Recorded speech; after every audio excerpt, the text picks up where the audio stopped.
Tiếp theo thì mình sẽ hướng dẫn các bạn móc cái phần quai. Quai ở đây thì cái chiều dài mình sẽ móc bằng với lại cái chiều dài của cái miếng canvas này nha các bạn.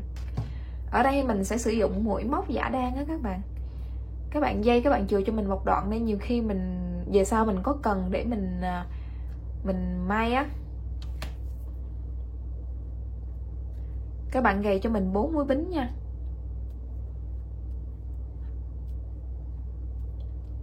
Bỏ cho mình cái mũi bính sát chân kim nè, các bạn móc từ mũi bính số 2 trở đi.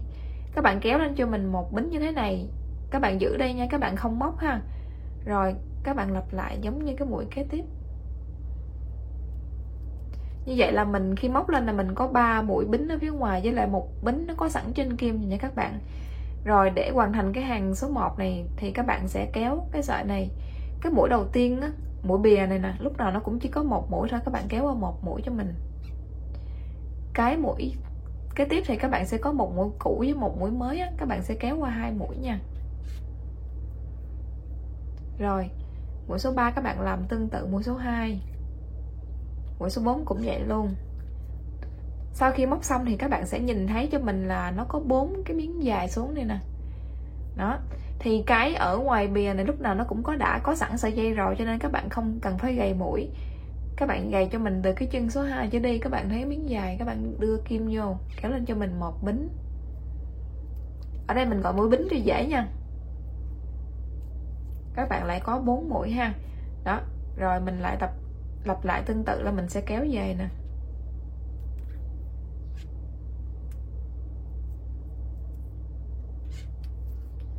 Rồi sau khi móc xong 2 hàng các bạn sẽ có thấy nè, đây là 1 hàng, 2 hàng ha. Các bạn có thể đếm ngoài bìa này hoặc là các bạn đếm theo cái đường dài này nha. Thì ở đây mình móc khoảng 54 hàng á các bạn. Sau khi móc xong thì mình sẽ đo lại xem là nó có dài ngắn so với miếng canvas không, rồi mình sẽ điều chỉnh ha. Sau khi móc xong 54 hàng á, thì mình đo lại thì sản phẩm của mình nó bị ngắn so với cái này, cho nên mình đã móc thêm 2 hàng nữa các bạn. Các bạn móc nhiều hàng thì càng tốt nha, tại vì nó đỡ cái độ chênh lệch số mũi giữa cái này với cái này. Ở đây mình đếm cái phần dài này nó tổng cộng nó tới 62 lỗ canvas lận, mà trên đây thì nó chỉ có 56 hàng thôi. Như vậy khi mình móc 2 cái chập lại với nhau thì nó sẽ có 6 khoảng ở trên đây. Mình sẽ trùng với lại một mũi này ha, có 6 khoảng như vậy. Rồi các bạn chập 2 cái bìa trái lại với nhau nha. Mình sẽ hướng dẫn các bạn móc lên cho mình một bính nè, chọt vô cái chân đầu tiên như mình nha, chọt qua lỗ canvas bên này, móc cho mình một bính ha. Rồi ở bên đây các bạn cũng móc cho mình một bính luôn. Cái mũi ngoài rìa nè, kẹp với cái mũi ngoài rìa các bạn móc cho mình một bính. Tuy là nó có 4 mũi để mình móc, nhưng mà trên canvas nó chỉ có 3 lỗ canvas thì mình chỉ móc 3 mũi thôi nha các bạn.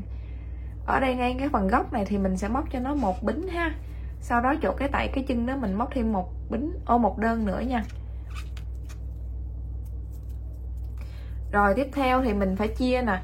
Ở đây là có tổng cộng là 56 hàng. 56 hàng. Nhưng mà mình phải bắt buộc phải chập lỗ chập mũi 6 lần.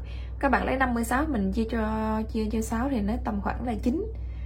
Tầm khoảng là 9 thì mình sẽ lấy là tầm khoảng 9 lần như vậy thì cái đầu ngoài vô là khoảng từ 4 tới 5 mũi ha. Ở đây mình lắp 1 mũi rồi nè. Rồi mình móc thêm 3 mũi nữa nha. 2 3 4. Rồi cái mũi số 5 các bạn sẽ móc cho mình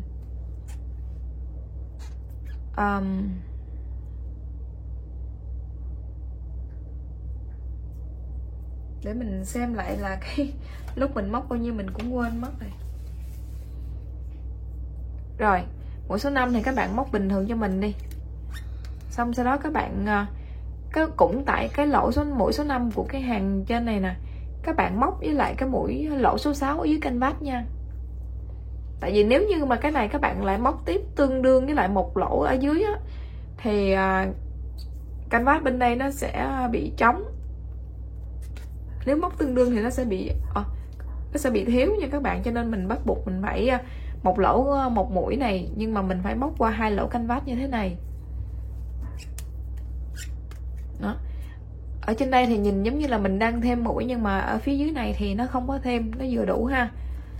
5 mũi trên đây nhưng mà 6 lỗ canvas. Rồi bây giờ các bạn móc thêm cho mình 8 mũi nữa nha, 8 mũi bình thường nè.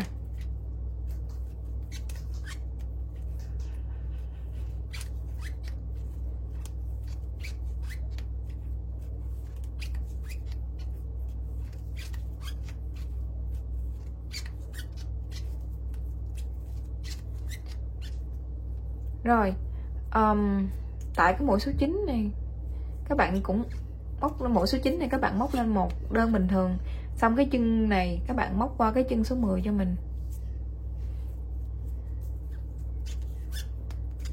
Đó, các bạn như vậy các bạn cứ lặp lại đến hết nha.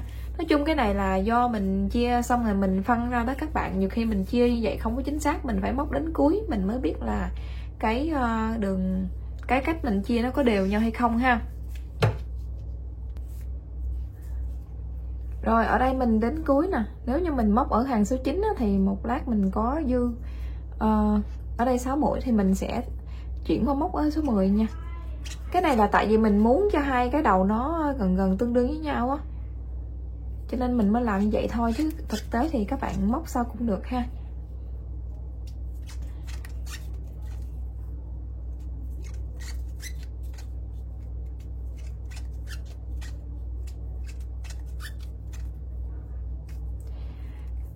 Các bạn thấy ở ngoài đầu này nè, cái mũi này nè là nó là cái đường bính chứ nó không phải là cái mũi của mình, nó không phải là cái hàng của mình ha, nó chỉ là cái đường bính đó. Lúc mình gầy lên thôi, nó không được tính là cái hàng nha. Rồi cái mũi cuối cùng các bạn móc là một đơn, xong rồi các bạn móc cho mình một bính rồi lại một đơn như đó nha. Rồi ở chính giữa mình móc thêm một mũi nữa nè. Ở ngoài rìa các bạn cũng móc cái cụm nó luôn. Ngoài rìa các bạn nhớ vô móc vô cái hàng dài nè, cái này là cái đường bính cho nên các bạn không móc vô ha. Móc vô cái mũi cái chân đầu tiên cho mình một đơn, một bính, sau đó lại một đơn nha các bạn.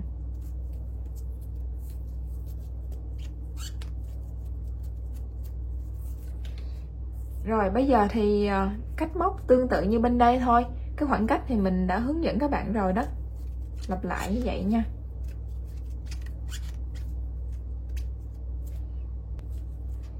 Rồi ở đây các bạn thấy là mình còn một cái mũi cuối cùng nè, các bạn móc vào cái chân đầu tiên á. Xong rồi cái này thì không cần móc nữa nha. Các bạn cắt cái sợi dây cho mình hơi dài tí để mình may với cái phần thân ha.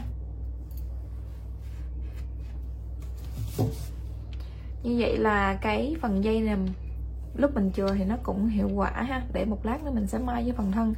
Nhưng mà mình thấy mình chừa vậy vẫn còn hơi ngắn. Cái sau thì mình sẽ chừa dài hơn. Rồi khi may vào trong cái túi á, thì các bạn sẽ đưa cái phần mình móc lên trên nha. Sẵn nó có một cái đường u như thế này này, mình nhìn nó sẽ đẹp hơn là mình đưa cái phần thêu lên nha các bạn.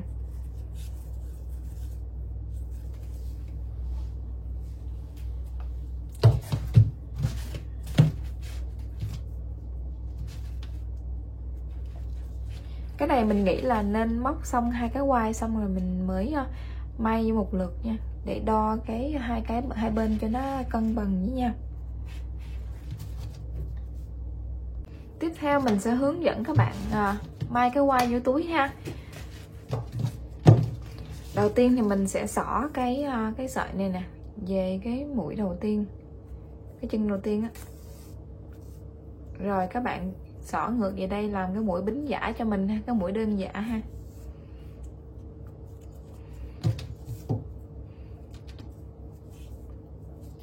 Mình để cái mặt này ở phía trên, phía ngoài. Thì các bạn sẽ đếm cho mình nè, mình sẽ bỏ 1, 2, 3, 4. Thì mình sẽ may từ cái chân dưới chân số 5 ha. Mình đưa vô đây 2, 4 là cái phần ngang cái miệng túi nè, thì nó nằm ở dưới cái chân của số 5 đó các bạn. Nói chung là các bạn canh làm sao mà cho hai bên nó cân đối với nhau là được à, không cần phải y như của mình ha.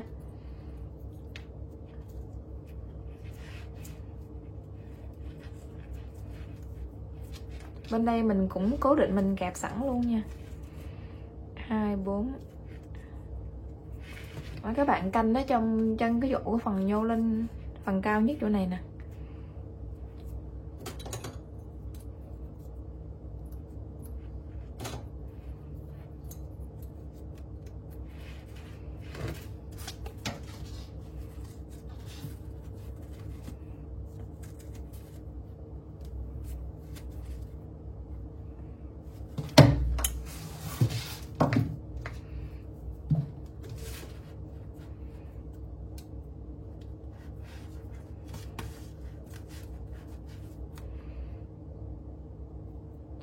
Rồi bây giờ các bạn may vô trong cái phần thân túi nha. Thì khi may á, thì mình sẽ chọn cái mũi nào mà nó đi theo cái mũi đường chéo với lại cái màu giống như cái màu sợi này. Mình không theo lên, mình không may lên những cái mũi màu trắng này ha.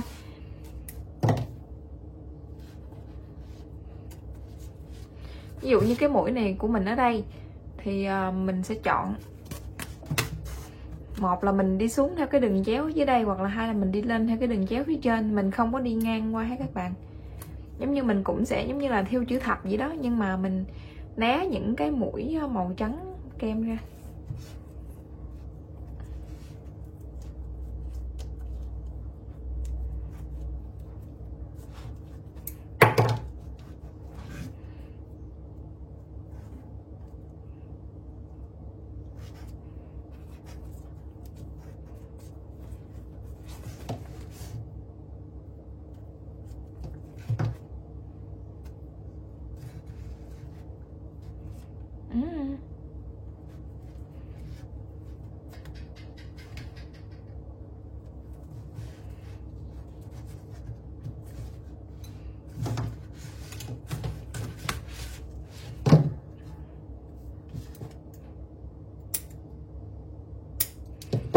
Này do mình hơi lửa nó hơi nhiều quá cho nên nó khó kéo xong nó bị dướng sợi vậy. Sao bên đây nó bị rớt ra hết rồi.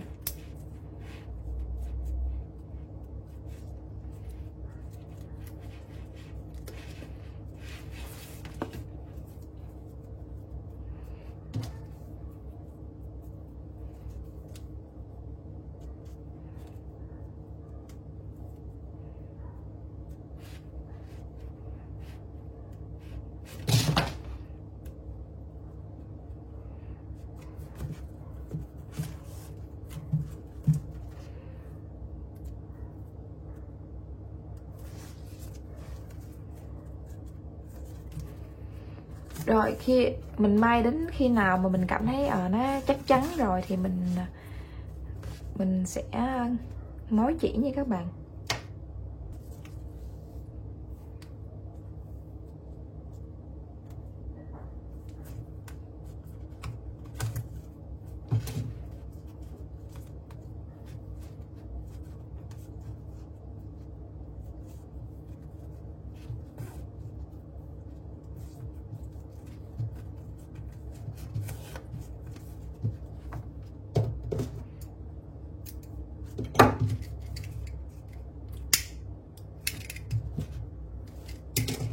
Rồi cái phần bên quanh đây còn lại các bạn làm tương tự nha.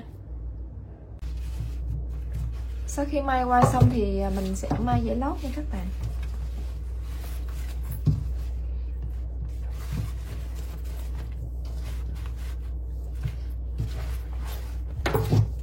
Giờ các bạn đặt cân đối của cái phần thân túi vô trong cái lót ha. Xong sau đó các bạn cắt chừa xung quanh cho mình tầm khoảng 1 cm đường may nha. Sau khi cắt chừa xung quanh 1 cm thì bắt đầu cái chỗ góc này là các bạn sẽ cắt vô cho mình ha, cắt vô vừa phải thôi. Khi nào mình may á rồi mình mới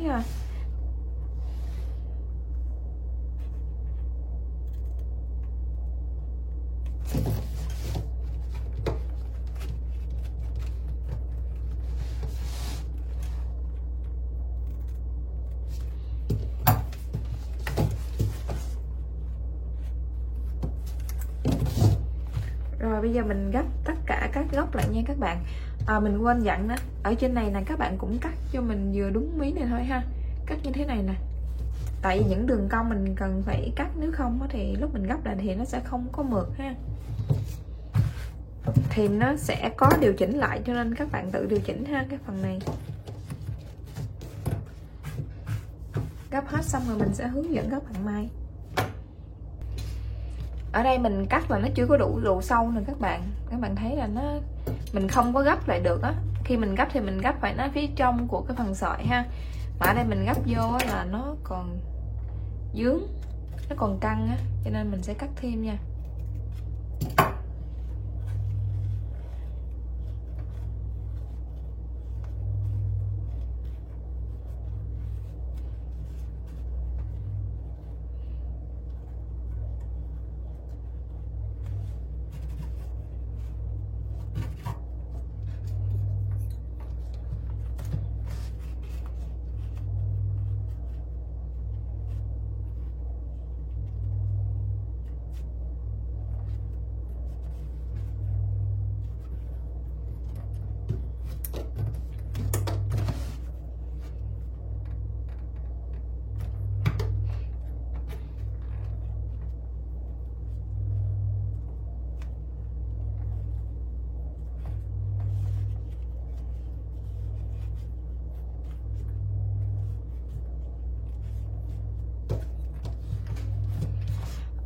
Cái túi này khi mà mình may ráp cái phần hông lại đó các bạn, thì nó sẽ bị đùng ở phía trong nha các bạn, cho nên mình căng cái phía chiều ngang được thì tốt nha, tại vì nó sẽ đùng về cái phía bề ngang á.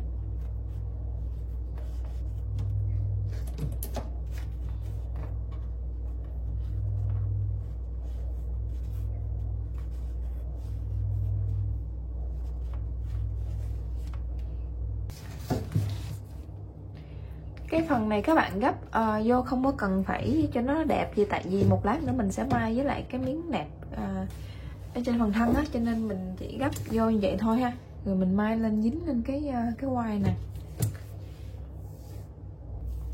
Bây giờ mình sẽ hướng dẫn các bạn cách may lót luôn ha.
Rồi như vậy các bạn may đến hết nha. May giá lót xong rồi, bây giờ thì mình sẽ may dây kéo nha các bạn. Dây kéo thì các bạn sẽ may cho mình bên cái đường không có cái sợi chỉ này nè, không có sợi chỉ mối ha. Đó, cái sợi chỉ này một lát mình sẽ ráp với bên cái phần miệng số 1 á, cho nên mình sẽ may dây kéo ở phía này cho nó tiện nha. Dây kéo nếu như mà bạn nào mình không có biết cách làm, không biết cách mà dẫn dít mở ra rồi sau khi làm xong thì lắp lại á, thì mình nghĩ là các bạn nên để nguyên hai bên đó, các bạn may gì nè, rồi các bạn canh chính giữa ha. Ví dụ như mình để nguyên vậy, mình may bên đây xong rồi cái mình may đến đây, mình canh mình đánh dấu may cho nó thẳng ha. Còn nếu mà bạn nào mà mình biết cách làm thì các bạn có thể mở ra giống như mình vậy nè, mở ra xong rồi cái mình kéo cái này ra luôn. Thì cái này lưu ý cho mình là hai cái đường răng miệng nó quay lên trên như thế này nè, thì các bạn phải để đúng nha. Đó, các bạn phải để đúng nó cho mình, để không là nó bị nhầm là các bạn may xong thì không có dùng được nha. Bây giờ thì mình sẽ may lượt trước, rồi sau đó mình mới may ấy nha. Đó, bây giờ mình sắp nè, cái này thì để bên đây tại vì nó không có sợi dây nè, còn cái này thì sẽ ở bên đây.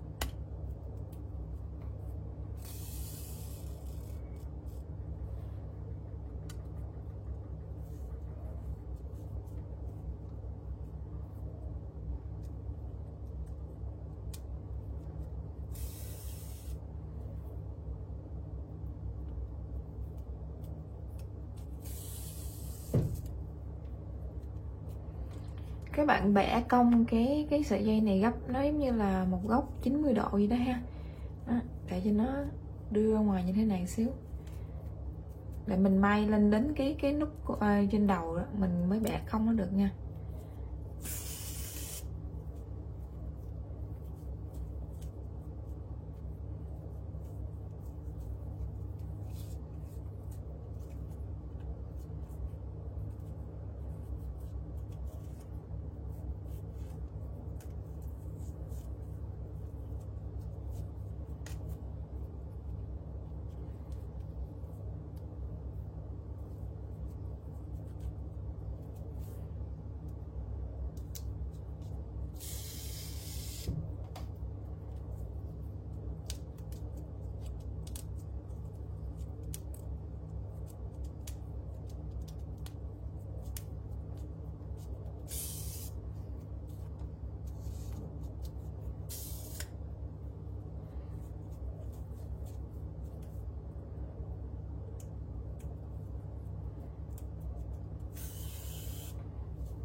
Rồi như vậy các bạn cứ việc may thẳng xuống đây thôi. Ở đằng đuôi thì mình sẽ để thẳng như vậy, mình không có gấp cong nữa nha các bạn. Bây giờ mình sẽ may lượt theo cái thứ hai nữa ha. Thì các bạn có thể canh cái chiều dài sợi dây mình còn.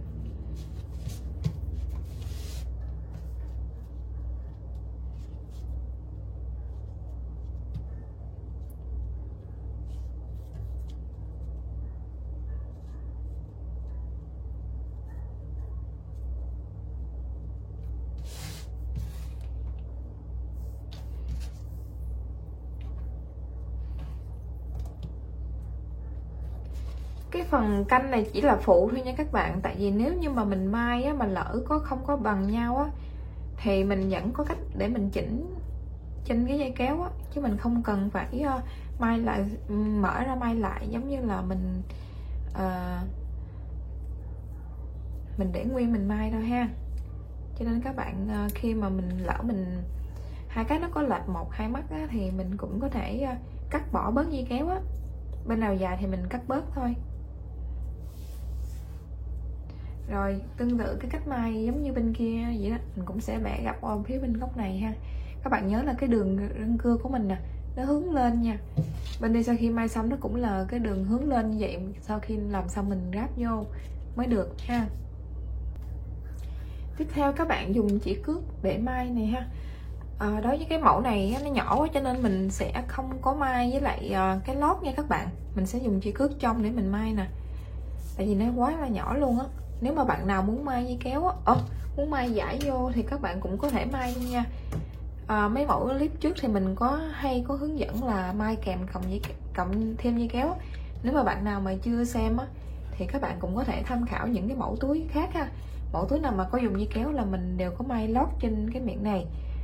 Do cái này nó nhỏ quá thì mình sẽ châm chế, mình sẽ không làm ha.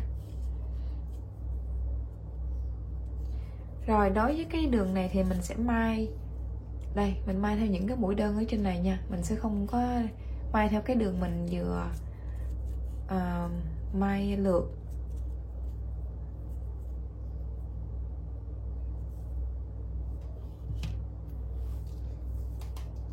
Mình sẽ định giấu cái mối này vô trong, nên mình sẽ cắt ngắn đi cái đầu dư này ha.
Các bạn nên may lấn vô đây nè, lấn vô cái đường ở trong một vài mũi cái chân cái đầu gấp này ha.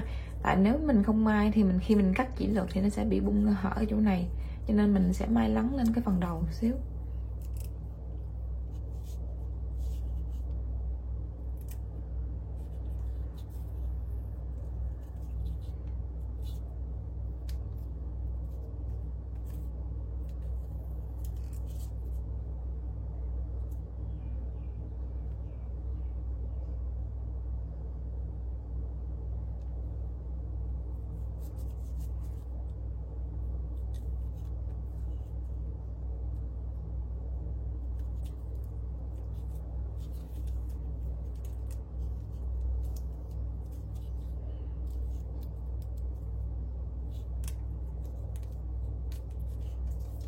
Rồi như vậy thì đến đây nè, sau khi mình đã may được cái này, mình cố định được cái phần gấp này rồi á, thì các bạn cứ việc mình may thẳng đến đây nha. Rồi sau khi may đến đây này các bạn, nếu như mà cái dây của các bạn ngắn á, thì các bạn có thể là mình sẽ may xuống dưới xong mình giấu sợi thừa nha. Còn nếu như mà dây các bạn dài thì các bạn có thể là xem mà các bạn có cần may thêm một đường trở về nữa không.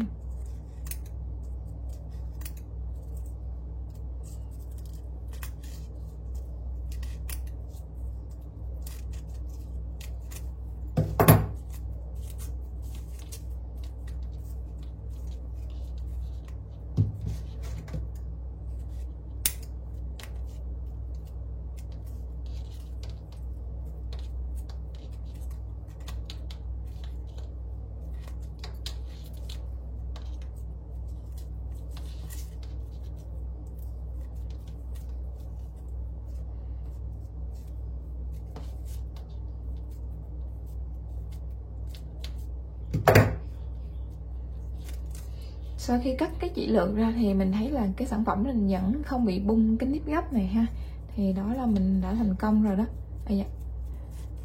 Rồi bây giờ thì mình sẽ may trở ngược về đây, xong rồi sau đó mình mối cái chỉ lại. Còn nếu như mà dây của các bạn ngắn á, thì mình cứ giấu chỉ tại đây thôi, mối chỉ tại khoảng chừng trong này nè. Bây giờ thì mình sẽ gáp thử dây kéo cho các bạn xem là nếu như mà mình có lệch thì mình sẽ xử lý như thế nào ha. Đầu tiên thì mình sẽ so hai bên nè, xem bên nào, cái cạnh bên nào là ở trên á, thì mình sẽ đặt ở trên nha.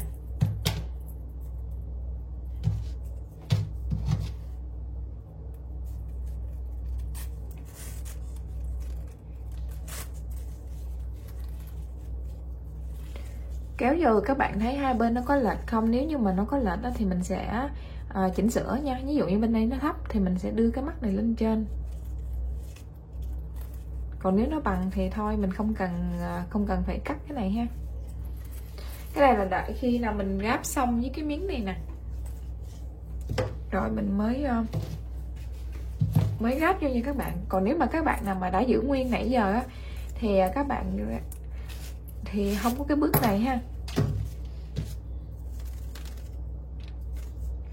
Bây giờ thì mình sẽ ráp trước một cái, sau đó thì mình sẽ hướng dẫn các bạn nha. Cái miếng này thì mình sẽ không may lót nha các bạn. Còn một cái mình quên hướng dẫn các bạn xử lý là cái dây kéo này, nếu mà nó có dư như thế này á thì các bạn cắt bớt đi cho mình là được. Nếu mà các bạn sợ nó tưa nữa thì mình sẽ dùng lửa mình hơi nha.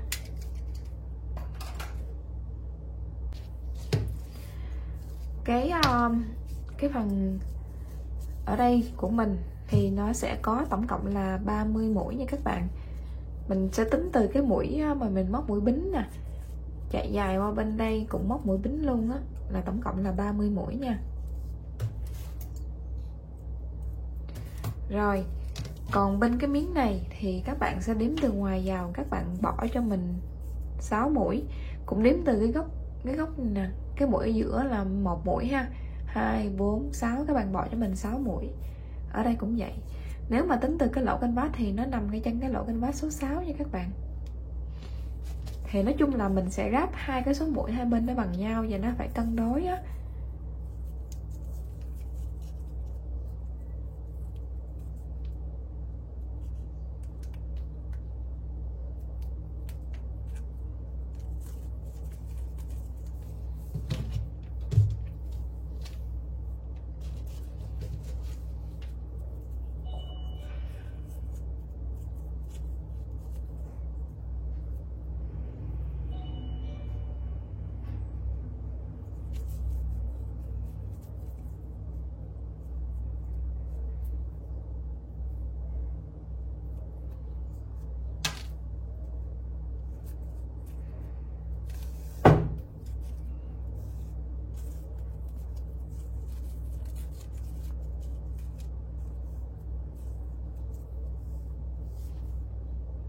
Các bạn xỏ cái mũi bính ở giữa cho mình nha, qua với cái mũi bên đây. Xỏ một cái đường vòng thắt ngang cho mình như thế này nè. Đó. Mũi đầu tiên thì mình làm cái đường vòng như vậy thôi, chứ những cái mũi tiếp theo thì các bạn cứ may ráp tương xứng với nhau. Mũi bên này các bạn xỏ qua từng mũi như thế này cho đến hết cái đường này ha.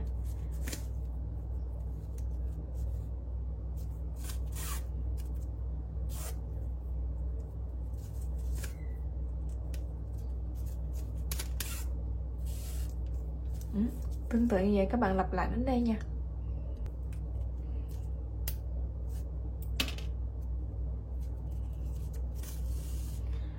Rồi ở mũi cuối nè, mình cũng sẽ làm thêm một cái đường vòng nữa nha các bạn.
Theo mình sẽ ráp cái miếng này vô trong cái phần thân túi nha.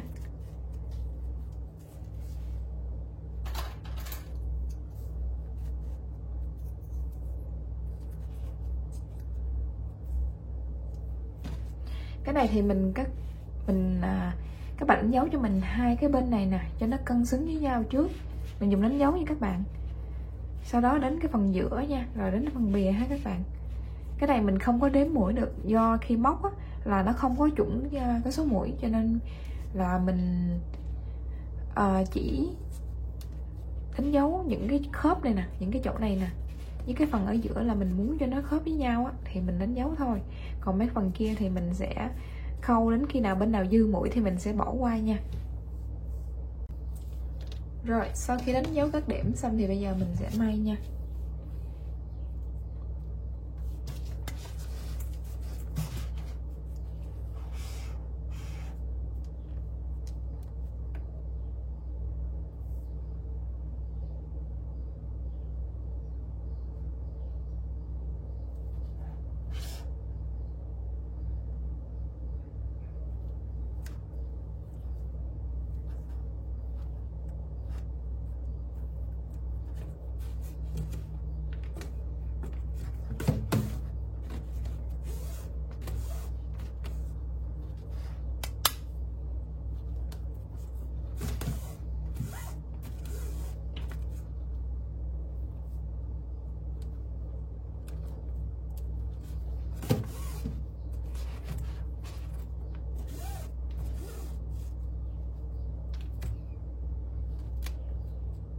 Do là phía bên này dư hơn bên đây, nhiều hơn bên đây một mũi á, thì mình sẽ bỏ qua cái chân này ha, mình sẽ theo cái chân kế tiếp bên đây.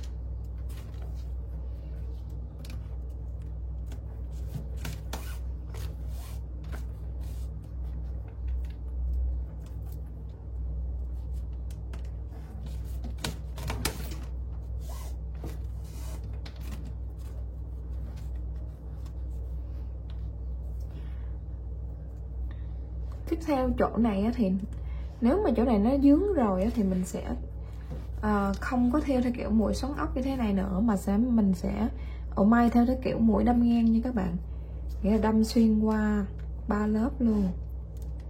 Thì cái này các bạn lựa cái mũi các bạn đâm nha, tại vì nó hơi khó đó.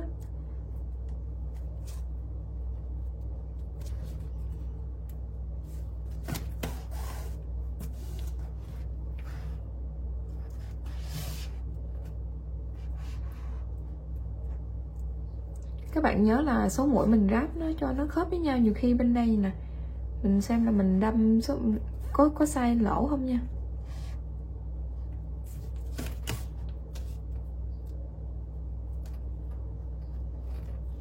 Vô phần giữa thì nó sẽ hơi khó một xíu, tại vì nó bị dướng cái lỗ canvas đó ở bên này nè, cái phần quai đó, cho nên là các bạn lựa các bạn chọn cái kim làm sao cho nó qua phía bên ngoài đấy là được.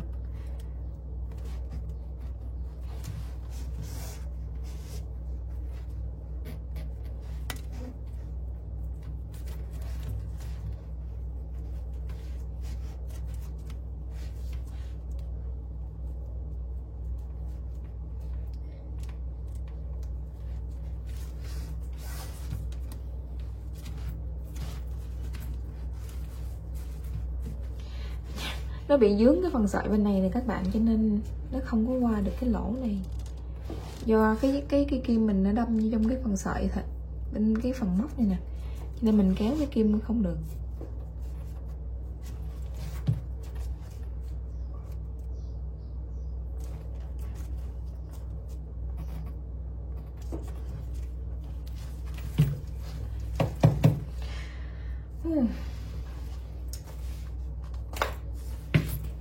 Cái tay mình nó ra mồ hôi, nó nhớt quá, không có kéo nổi cái kim luôn á.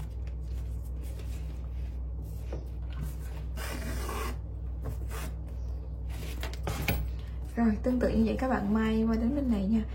Bên nào dư mũi thì mình đã nói rồi đó, bên nào dư mũi thì mình cứ trực tiếp mình bỏ qua nha. Quan trọng là nó sẽ khớp hai cái phần này nè.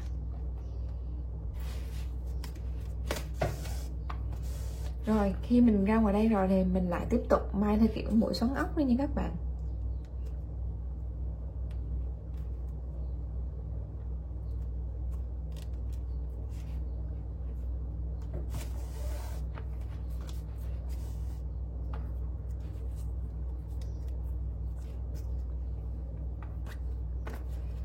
Bạn nào muốn có cái kim mà cong cong dễ may á, thì các bạn bẻ cái kim này nè, đó, bẻ nó hơi cong giùm mình như thế này. Còn các bạn nếu mà bẻ cái kim này nó cong rồi, khi thêu thì các bạn nhớ bẻ thẳng lên nha. Nếu bẻ thẳng không được thì mình nên dùng nhiều cây kim á, có nhiều cây kim thì mình sẽ tiện hơn. Rồi tương tự như vậy thì ở đây mình sẽ may dòng xoắn ốc nè, đến đây thì các bạn may ngang, rồi ra đây các bạn cũng vẫn may dòng xoắn ốc đến đây luôn ha.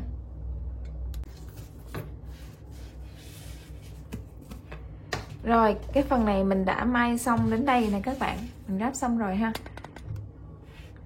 Bây giờ thì các bạn nhớ thì quấn thêm một vòng nữa cho cái mũi cuối cho mình đi ha. Xong sau đó mình sẽ luồn cái sợi dây này nè vào trong cái đường may của mình ha, để mình giấu cái sợi thừa đó.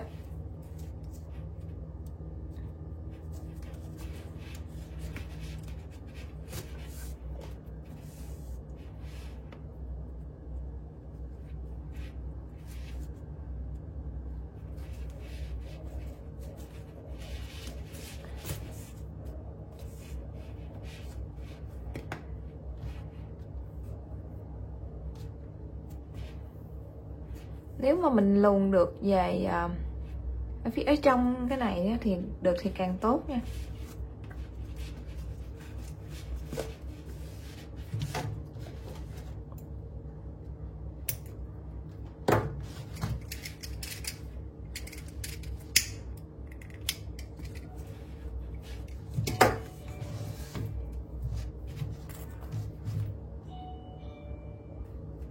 Rồi bây giờ thì mình sẽ ráp cái này lại.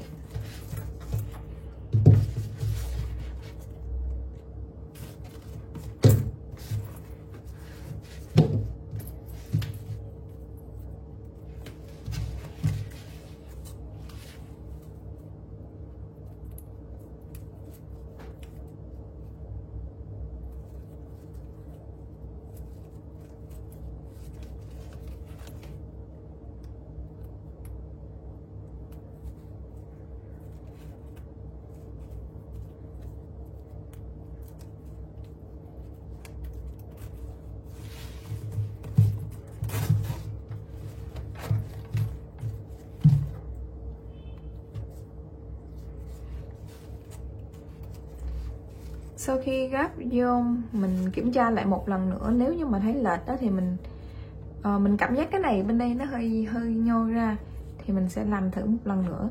Đến khi vừa ý thì mình mới gắn cái chốt này vào nha. Rồi mình đã sửa lại là mình thấy là bên đây hồi nãy nó cao hơn cho nên mình đã tháo ra, mình sửa cho cái dây bên đây nó về trước một mắt á.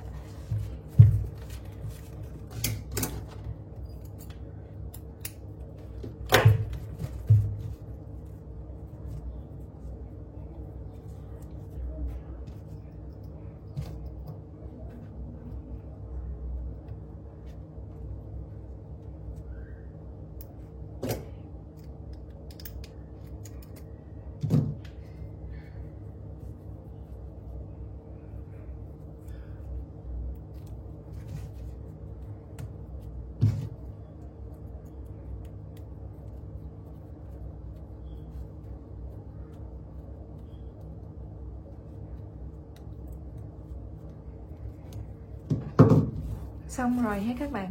Đó. Bây giờ thì mình sẽ hướng dẫn các bạn ráp cái phần hông. Phần hông ở đây á thì nó sẽ có một cái bên là có sẵn sợi dây của phần thân rồi nè.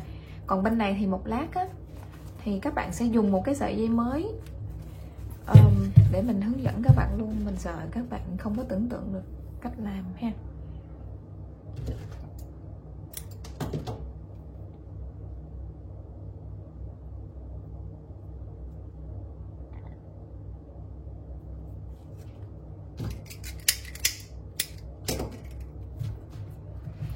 Rồi các bạn xỏ cái sợi dây này về cái mũi đầu tiên cho mình.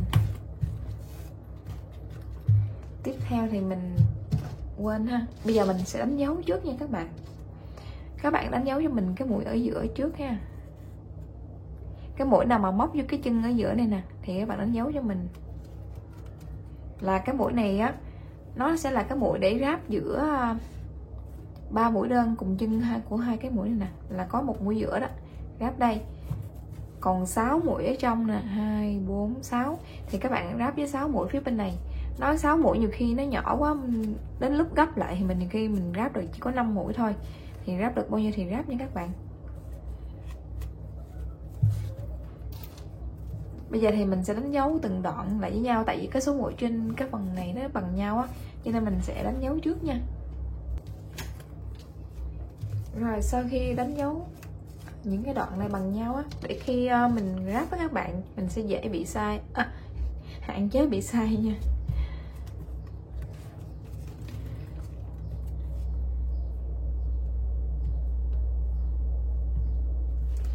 Ở đây là cái mũi ở giữa thì bên này mình cũng ráp ở mũi ở giữa luôn.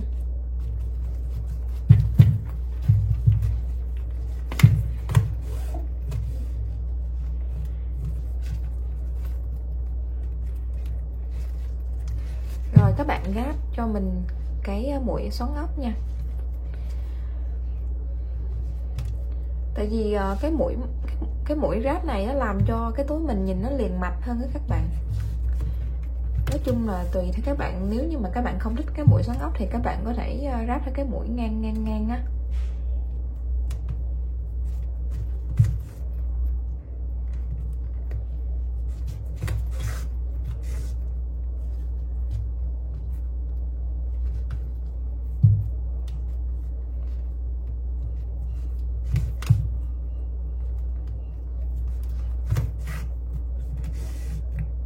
Rồi các bạn ráp xuống đến cái chỗ đánh dấu này luôn nha.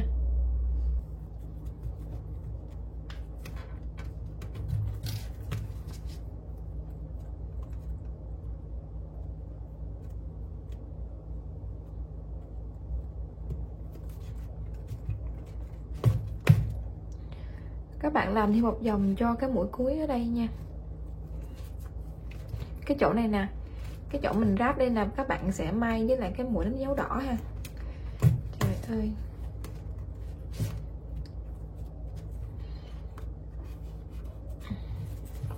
cứng quá ha các bạn.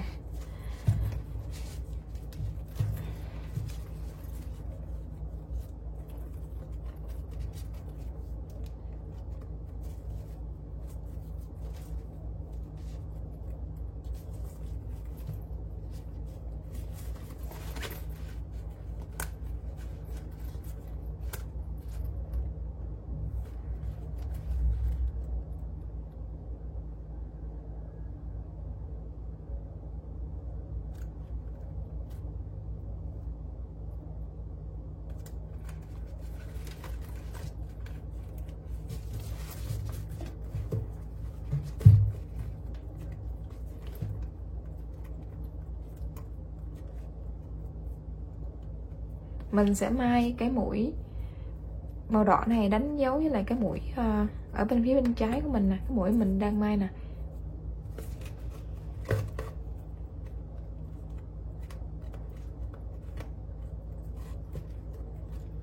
Giờ mình tháo ra luôn nha. Rồi những mũi phía trong á thì các bạn cũng may tương tự như vậy ha.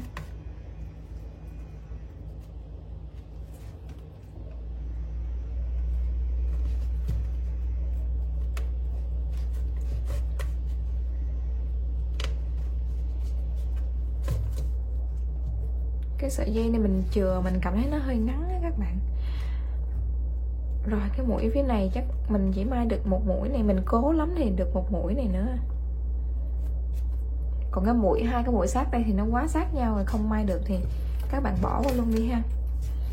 Đó, bây giờ mình sẽ luồn cái kim vô cái đường chỉ mà mình mới may hồi nãy đó.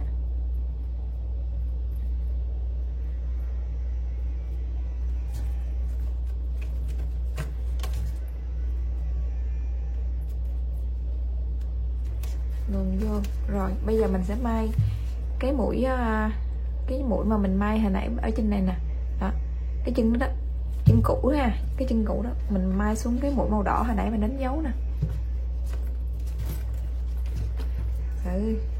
Cái tay mình nó ra mồ hôi á, trời nực quá, nó ra mồ hôi.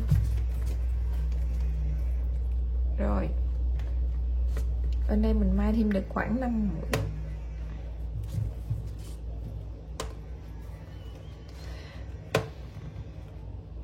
Thôi mình tắt máy quay nha. Đây mình may qua bên này rồi ha. Bây giờ thì mình sẽ đâm cái sợi dây trở lại với các bạn.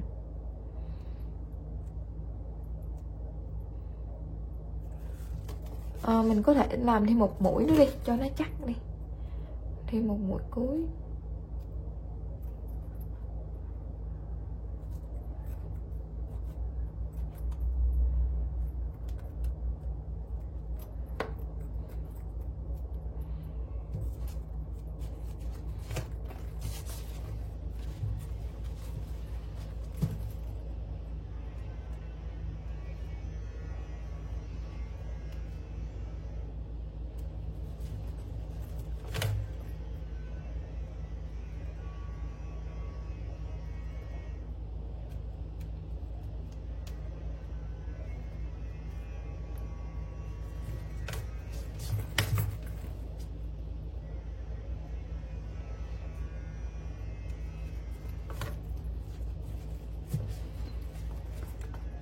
Hồi nãy mình thấy ở đây nó hơi hở lỗ nè, cho nên mình sẽ làm thêm một mũi ở đây cho nó nhìn nó dày dày lên ha.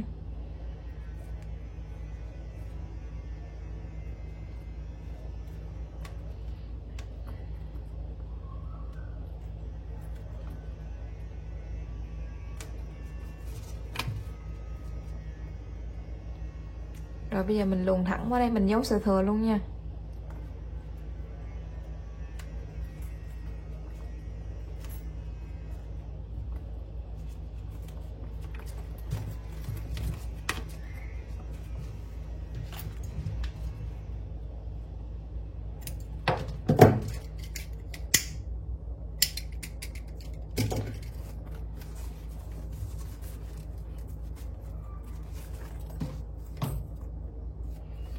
Rồi tiếp tục bên còn lại.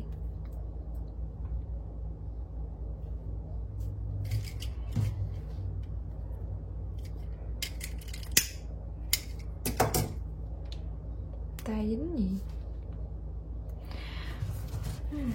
Bên còn lại các bạn cũng đánh dấu các bước đồ tương tự như vậy ha. Bây giờ mình sẵn đây mình làm luôn cho nhanh là mình không có bấm nó tắt dừng máy quay nữa.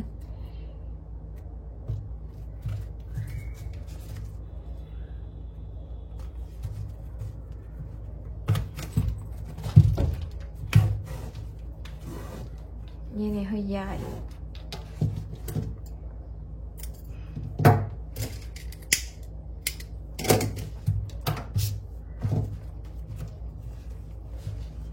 Các bạn xỏ 2 lần cho mình nha.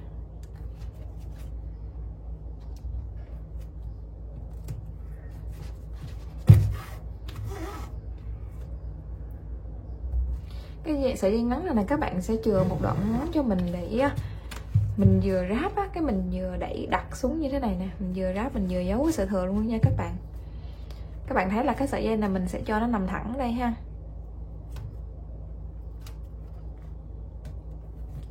Nó nằm ở phía trong cái sợi dây của mình rồi đó. Khi mình kéo thì nó sẽ nằm ở phía trong đó.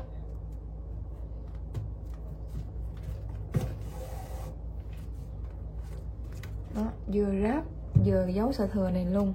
Như vậy một lát mình khỏi quay lại mình giấu sợi thừa nó khó, nó mệt.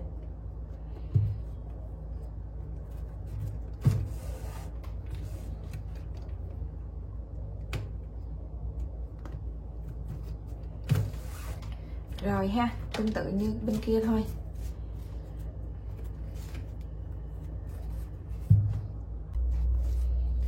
Rồi bây giờ mình chỉ cần chỉnh form dáng là một chút xíu để cho cái phần dây kéo của mình nó form nó đẹp hơn nha các bạn.